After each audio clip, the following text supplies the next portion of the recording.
আমার বাড়ি বাড়ি চাতারিয়া। কি করেন? আমরা কৃষক। এই জায়গাটা কি নাম? এই জায়গাটার নাম হলো পশ্চিম চাতারিয়া। আপনি কৃষি কাজ করেন? হ্যাঁ হ্যাঁ। কতখানি জায়গা আছে আপনার? আমি ধর না খাজনা টাজনা রাখছি কানিদের কানি। আচ্ছা, আচ্ছা, কত পরিবার আছে কৃষক? ইনো আছে প্রায় 90-80-90 পরিবার হইব। এই কয়দিন যে বর্ষা হয়েছে এতে আপনাদের কিরকম ক্ষতি হয়েছে? ক্ষতি মানে কি তা পুরা 90 জনের কৃষকেরই ক্ষতি। আচ্ছা, এবং এই জায়গাগুলি কিন্তু আমরা কেউ খাজনা রাখে, কেউ গিরবি রাখে। আর এই মুসলিময় এই জায়গাগুলি কিন্তু 8-10 জন কৃষকের।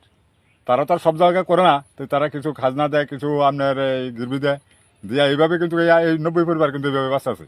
আচ্ছা, এখন কিরকম ক্ষতি হয়েছে এবার? ক্ষতি হয়েছে কয়েক লক্ষ টাকা ক্ষতি হয়েছে। কি কি ক্ষতি হয়েছে?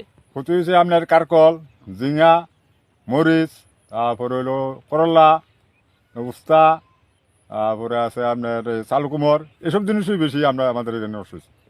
লাগাইছেন আর কিরকম এবার ক্ষতি হয়েছে? ক্ষতি তো পুরাটাই ক্ষতি আমরা। সরকারিভাবে কৃষি সরকারিভাবে বলতে আমরা ওই দিনকার ডেপুটেশন একটা দিয়েছিলাম। আচ্ছা ওই যে আমরা কথা কইছি আমরা এনে সুবাহ একবার আইয়া গেছি, তো আমরা দেখছি না কিন্তু, তাই না আমরা লোক কথাও কইছে না, বা কারালয়ের কথা কইছে এটা আমরাও জানি না কিন্তু। এর মধ্যে আর কেউ দেখছি না, কেউ পঞ্চায়েতের কেউ আমরা দিনেছো না আসবেন তো। আচ্ছা, সরকারের কাছে কি আবেদন থাকবো না, সরকারের কাছে আবেদন হলো যে আমরা যে কৃষকরা যে যেইভাবে ক্ষতি হয়েছে, সরকার যাতে আমরা পাশে দাঁড়ায়, বা এই আগামী দিনে যে ফসলটা করে আমি আর আগেই যাতে আমরা কিছু সাহায্য করি, করলে পরে আমরা পুনরায় আবার এই ফসলটি করে আমরা একটু দাঁড়ানোর চেষ্টা করতেছি। আমরা সরকারের কাছে এটাই আবেদন।